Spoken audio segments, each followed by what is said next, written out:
Tengo el honor de presentar al doctor a Humberto Burgos Hijo.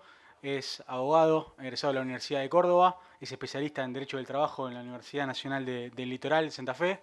Es el presidente de la FUFETRA, fue el que inició todo esto que nos tiene acá hoy reunidos.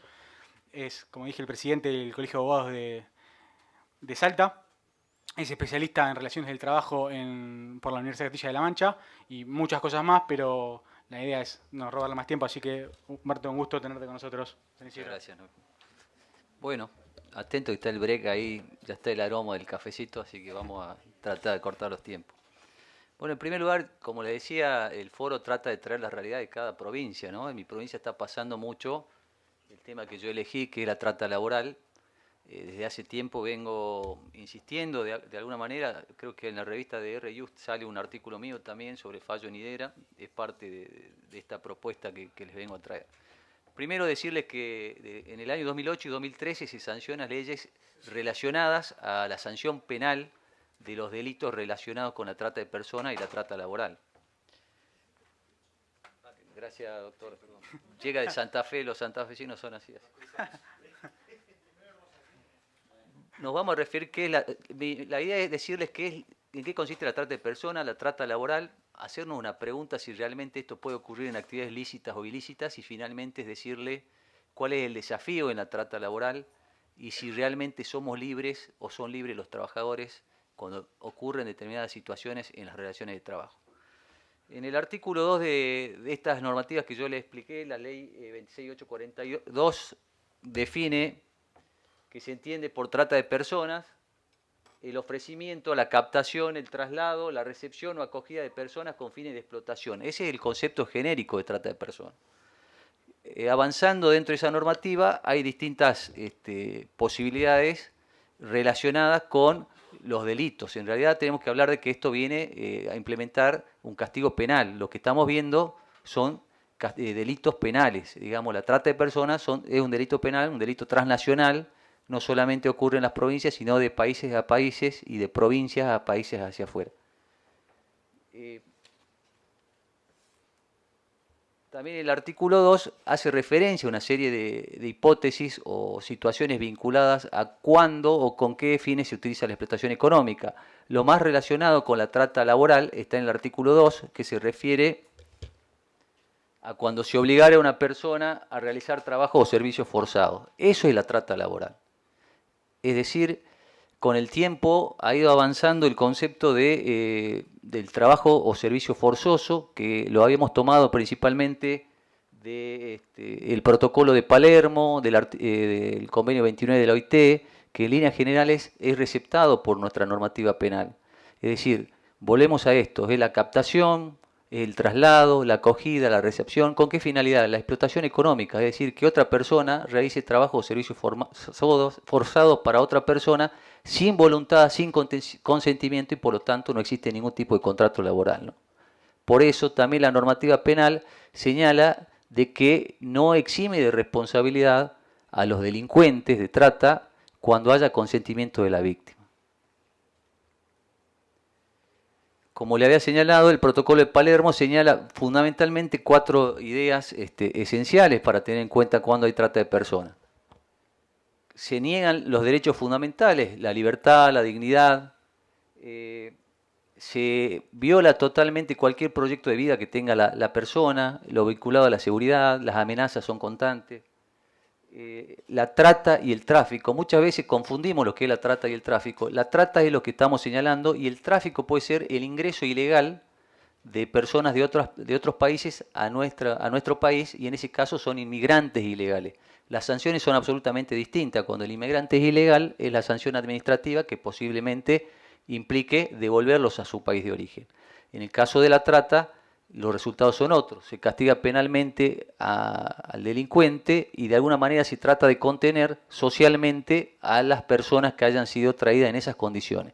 Por ejemplo, contener a los niños, tratar de que terminen su servicio escolar primario o secundario en ese caso, tratar de contenerlos con alguna asistencia a los inmigrantes que han sido objeto de trata de personas. en nuestro país. Es decir, hay una mayor contención, mientras que al inmigrante ilegal lo primero es tratar de devolverlo a su país. La OIT ha marcado ciertas pautas a considerar cuando estamos en presencia del trabajo o servicios forzosos. Entre ellos, cuando hay violencia física o amenazas, la restricción a la libertad de circulación, la servidumbre por deudas, que es una de las modalidades de la trata laboral.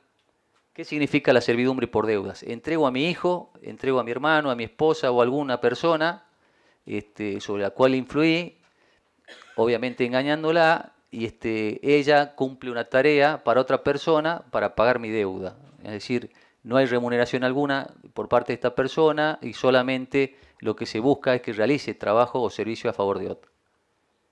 También esto se da mucho en la actividad, nosotros en el noroeste, Salta, Tucumán, Jujuy, Santiago del Estero, ustedes saben que hay grandes extensiones de tierra y se utiliza mucho todavía, aunque ustedes no lo crean, que por acá en provincia o en ciudades, en provincias grandes, es muy raro decir que el empleador retiene parte de mi salario para pagar la comida de todos los días. Eso ocurre habitualmente en mi país, en mi provincia, y es una de las facetas también de la trata laboral, ¿no? Por eso yo volví al punto. ¿Esto también puede ocurrir en actividades lícitas o solamente ocurre en actividades ilícitas? Le voy adelantando la respuesta. También ocurre en actividades lícitas. Muchos trabajadores, entre los cuales hubo una denuncia al diputado nacional Olmedo, que es de mi provincia, no voy a decir si lamentablemente o no, pero bueno, ustedes verán, en una de sus fincas se había encontrado trabajo esclavo. Y pasaban todas estas cosas. Pasaba quienes distribuían la comida una vez a la semana y obviamente todo eso se le descontaba de su salario, aparte de las malas condiciones en las que vivían los trabajadores, ¿no? Otra de las cuestiones está vinculada, y muchas veces que ocurre esto, que la retención de documentos, es decir, vienen muchas personas de Bolivia, de Perú, ahora tenemos una avanzada de inmigrantes legales, ilegales y también objeto de trata de Venezuela y Colombia en nuestro país. En los últimos 5 años ingresaron 500.000 inmigrantes legales, de los cuales el 40% tiene trabajo registrado y el 60% subocupación, trabajo no registrado, trata laboral, porque esto no solamente ocurre en la Argentina, también lo vivimos, por ejemplo, en España. No sé si alguna vez conocieron Valencia, o alguna de esas ciudades mediterráneas donde hay mar. Los argelinos pasan vendiendo la cerveza a 1 euro, perdón, a 2 euros. Y en los super vale 60 centavos de euros y en cualquier local o lugar cercano vale 3 o 4 euros. Obviamente uno dice, bueno, se está ganando la vida, se la está rebuscando, pero no, son todos argelinos. Es decir, así como también los que vienen provenientes de los países de Sudáfrica son todos los que venden remeras de Barcelona, o sea, ¿que vino alguien de Sudáfrica y tuvo la idea de vender eso? No, justamente son explotados por sus propios hermanos, por sus propios países, o por personas que han llegado anteriormente de su propio país, de alguna manera lo traen, lo ingresan, en este caso Europa, en el caso de Argentina, de peruanos, de bolivianos, incluso de argentinos. El precio de la vida y del traslado tiene un costo, $10.000 para llegar hasta la Argentina y $10.000 para ingresar desde la frontera de Salta hasta Buenos Aires. ¿Con qué finalidad? Supermercados, que también es una forma de trata laboral, que es de la servidumbre por deudas, es decir, queda de alguna manera como rehén o detenido un pariente en China, Japón o en algún país asiático y la otra persona viene a trabajar hasta que pueda pagar ese precio y de alguna manera se libera a la otra persona o termina de pagar su traslado hasta acá. Y eso ha ocurrido en la Ruta Nacional 34, que une Salta con Santa Fe, que llega también cerca de Buenos Aires, donde se han hecho varios operativos con emigrantes asiáticos que son traídos de esa manera como animales, y bueno, obviamente con secuestro, con amenazas, con todo tipo de coacciones para poder llegar acá y trabajar por un precio vil en supermercados, en talleres febriles, textiles. Dentro del noroeste de mi país se da mucho en actividades domésticas, perdón, de mi provincia se da mucho en actividades domésticas, en actividades gastronómicas, también en todo lo que significa el empleo rural. Nosotros tenemos el trabajo golondrina, que antes podríamos decir que era voluntario, ahora la menos de las veces son organizaciones que traen personas de Bolivia, que son trabajadores, etcétera, trabajan bien, pero son traídos y engañados por otra cuestión y obviamente se les retiene el salario, se les retiene la documentación y de esa manera se los amenaza de que si se van a escapar o se quedan en la Argentina van a ser denunciados para poder ser devueltos a sus países. Obviamente cada uno de ellos ya trae su familia, trae sus hijos y tiene una expectativa de vida distinta que la tiene en su país, que es el principal motivo que genera una situación de vulnerabilidad en estas personas. La expectativa de vida que no tienen o de progreso que no tienen en sus países, creen tenerla en otro país. Y justamente eso es lo que implica el engaño, la captación y todo lo que venimos señalando en la trata de personas.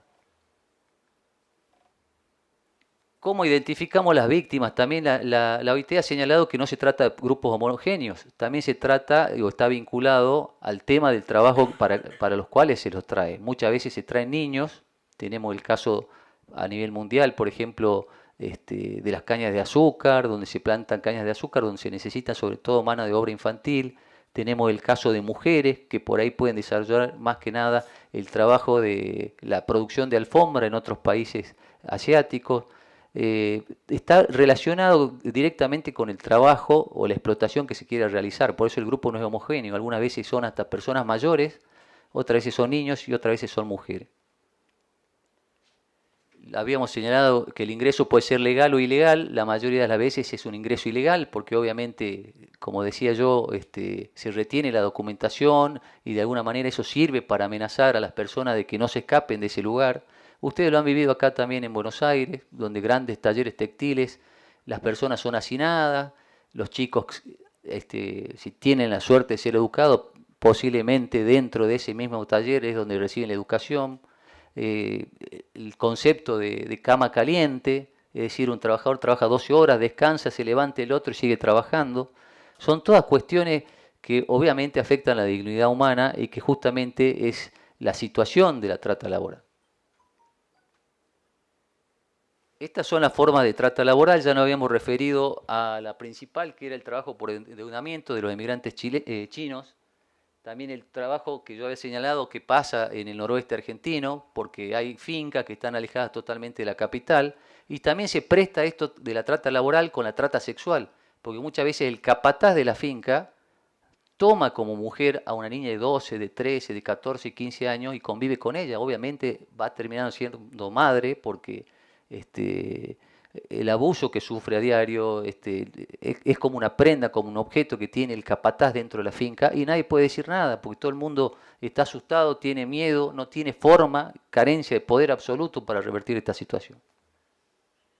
Bueno, también hay un caso paradigmático donde ya se empezó a hablar de la trata laboral infantil, que de los niños que hacían llaveros en Nueva York en el año 1977, que eran mexicanos, que de pronto hubo una oleada de mexicanos en Estados Unidos y los niños en la calle vendían llaveros hasta que se detectó que era una organización mafiosa, delincuente, que traía niños para acá. También los rumanos en su momento en Córdoba, no sé si está César, ocurrió esto que en la peatonal de Córdoba había muchos rumanos y de alguna manera como que alquilaban niños para la mendicidad. A ver, eso no surge de la idea del rumano que se sienta en la peatonal, sino de organizaciones mafiosas que ingresaban personas de otra nacionalidad para de esta manera realizar este tipo de explotación. Lo que hablaba de los niños en India también, de las alfombras, de la producción de alfombras, de las mujeres. En Colombia, bueno, ya hay trata infantil, más allá de laboral, que son los niños soldados. ¿Qué genera esto? La trata laboral obviamente genera un fuerte impacto físico porque los trabajos y los servicios son forzosos en cantidad de horas, son forzosos en la calificación de la tarea que deben desarrollar y también genera un impacto psicológico. Un niño que enfrente esta situación de trata laboral totalmente desvinculado de su hogar, de su familia o creciendo ante el abuso constante que sufren sus padres, no solamente el abuso físico sino sexual y el abuso moral, obviamente va a generar una situación que va a quitarle lo más preciado que tiene a una persona y un niño, que es la expectativa de progreso en la vida, de generar de alguna manera una mayor situación para que puedan sus hijos o su familia desarrollarse en un ámbito sano y seguro, que es lo que viene, lo que tratamos todos desde el punto de vista del derecho al trabajo que ocurre en cada uno de los lugares, ¿no? Vuelvo al punto de remarcar que no solamente son actividades febriles, también se ha dado en actividades de talleres textiles y también se han generado esto de los matrimonios serviles. Es decir, entrego a mi hija a una hermana a cambio de que cumpla una deuda que yo tengo con otra persona. Esto también está vinculado a lo que es la trata sexual. Es decir, que parte de esta exposición es señalar, no solamente existe la trata sexual, sino también la trata laboral y la estamos viviendo a diario. Ustedes acá y nosotros en el noroeste y en gran parte del país. Con el tiempo, la respuesta, obviamente al ser esto una normativa penal, ha venido siendo brindada por los juzgados federales que han perseguido estos delitos y ha ido generando esto que yo les decía de la contención social. A ver, una familia que trabaja en un taller textil, obviamente totalmente clandestino, la respuesta de la justicia ha sido no solamente condenar penalmente a los propietarios o a quienes llevan adelante la explotación, sino también de generar esta contención social para que el emigrante ilegal, objeto de trata laboral, y cómo se hizo esa contención social. El secuestro, obviamente, de todas las herramientas industriales y constituyéndolos como cooperativas para que puedan salir adelante. Es decir, la respuesta del Estado, desde el punto de vista de la justicia, ha sido que puedan restablecer ese sueño que venían a buscar, que era las legítimas expectativas de progreso que no tenían en su país. Una serie de fallos de los juzgados federales, obviamente el Power se lo dejo a disposición para que lo tengan. Pero también ha sido importante la respuesta del punto de vista de la justicia federal penal. Nosotros dentro de esta normativa parecería ser que todo delincuente de trata de personas requiere necesariamente que exista intimidación, amenaza o violencia. Es decir, la trata laboral solamente se podría concretar cuando hay intimidación de alguna manera o violencia de alguna manera. Pero en otros países como Bélgica, Francia, se ha eliminado ese concepto y solamente se ha logrado determinar lo que ya los juzgados federales en la Argentina venían diciendo, un coeficiente de abuso que está íntimamente relacionado con las condiciones en que se presta el trabajo. Y acá entramos al tercer cuestionamiento interrogante. ¿Puede haber trata laboral en una situación laboral, en una relación laboral registrada? Y les anticipo y les digo que sí. El fallo Nidera, que fue emitido en el año 2017, en marzo del 2017, de la sala de la doctora Diana Cañal, hace relevancia y toma en algunos aspectos esto que ya venía generando la jurisprudencia a nivel federal penal. Las condiciones en que se presta el trabajo, las largas extensiones de jornada del trabajo, la cantidad de kilómetros que debían recorrer los trabajadores para cumplir con su tarea.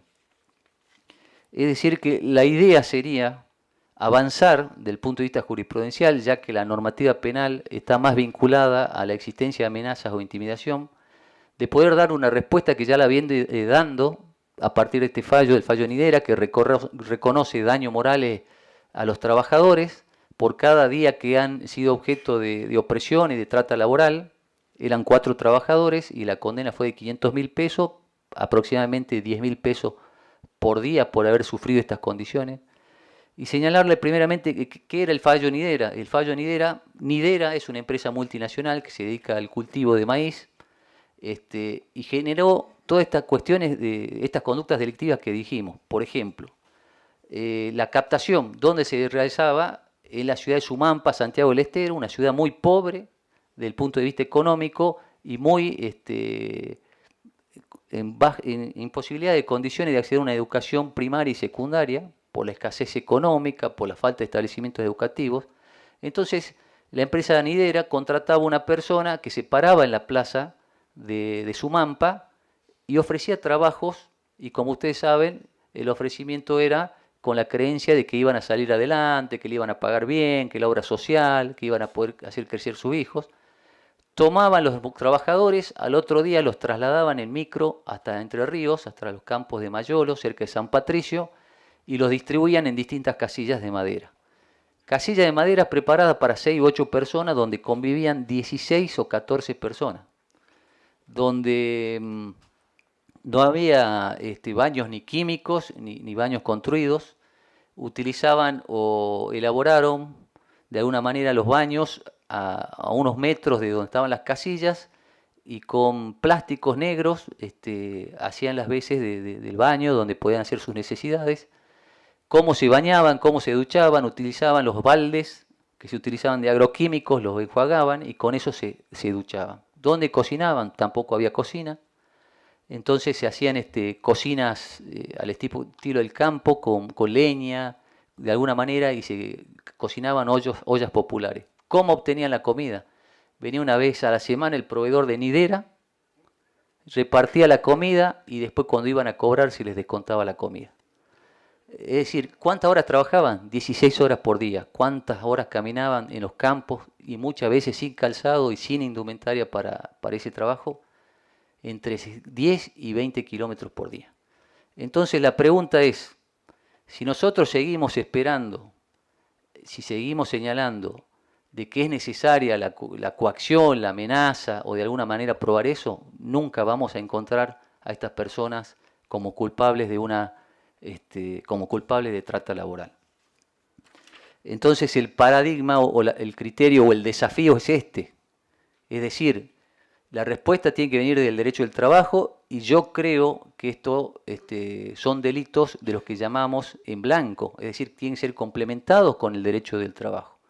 Y para complementarlos con el derecho del trabajo tenemos que recurrir a las jornadas máximas de trabajo, qué tipo de trabajo se pueden hacer, cuántos años tienen que tener para trabajar, etcétera. Y también la ley de higiene y seguridad, en qué condiciones se brinda este trabajo. Muchos de los trabajadores de Nidera también sufrieron intoxicaciones porque ustedes saben que ahora también en los cultivos, bueno, desde hace mucho tiempo, pasa el avión y fumiga. Y fumigaba al lado de la casa porque estaba el campo al lado de la casa. Es decir, realmente situaciones deplorables que afectan obviamente la dignidad humana y violan los derechos fundamentales de los trabajadores. Y para ir culminando, solamente hacer una reflexión. La trata laboral es una actividad sumamente lucrativa. Lo dijo ya un querido colega, Diego Sebastián Luciani, que es de bajo costo, más en situaciones vulnerables como la que vivimos hoy en día en nuestro país, donde es difícil encontrar un trabajo. Imagínense en provincia, imagínense en las ciudades del interior, donde prácticamente el Estado es el que mayor brinda la ocupación en el empleo público y hay mucho o hay poquísimo trabajo en el empleo privado. Si alguien viene y le dice vas a ganar 15.000 pesos, le digo que van voluntariamente a hacer ese trabajo. Pero ¿en qué condiciones lo hacen? Como dijo él, el doctor Luciani, la trata laboral es una actividad sumamente lucrativa, de bajo costo, de fácil sustitución de personas en los trabajos forzosos. Es decir, se va uno y vienen 10 personas a hacer ese mismo trabajo. No le importa la vida, no le importa. Ellos tienen que brindar de alguna manera y dar la alimentación a su familia. Yo me tomo el atrevimiento de señalar que justamente es por la mayor pobreza y mayor vulnerabilidad de sectores sociales empujados al olvido por políticas económicas que no brindan las respuestas sociales esperadas y en consecuencia existen más personas víctimas de este delito o posibles víctimas. Desde hace tiempo la jurisprudencia penal marca el camino a la pregunta de si la mera registración excluye la punibilidad. La respuesta es absolutamente negativa. Lo que debe valorarse es si las reales condiciones de trabajo son compatibles o incompatibles con la dignidad humana. De tal manera de que si no lo son, hablemos con claridad. Ante este trabajo forzoso no existen empleadores, por más allá que sean empresas multinacionales que registren a los trabajadores, sino que son delincuentes de trata laboral. No debe existir una sanción meramente administrativa, sino que deben enfrentar un proceso y condena penal, la cual ante los valores avasallados debe ser ejemplar. Muchas gracias por su atención.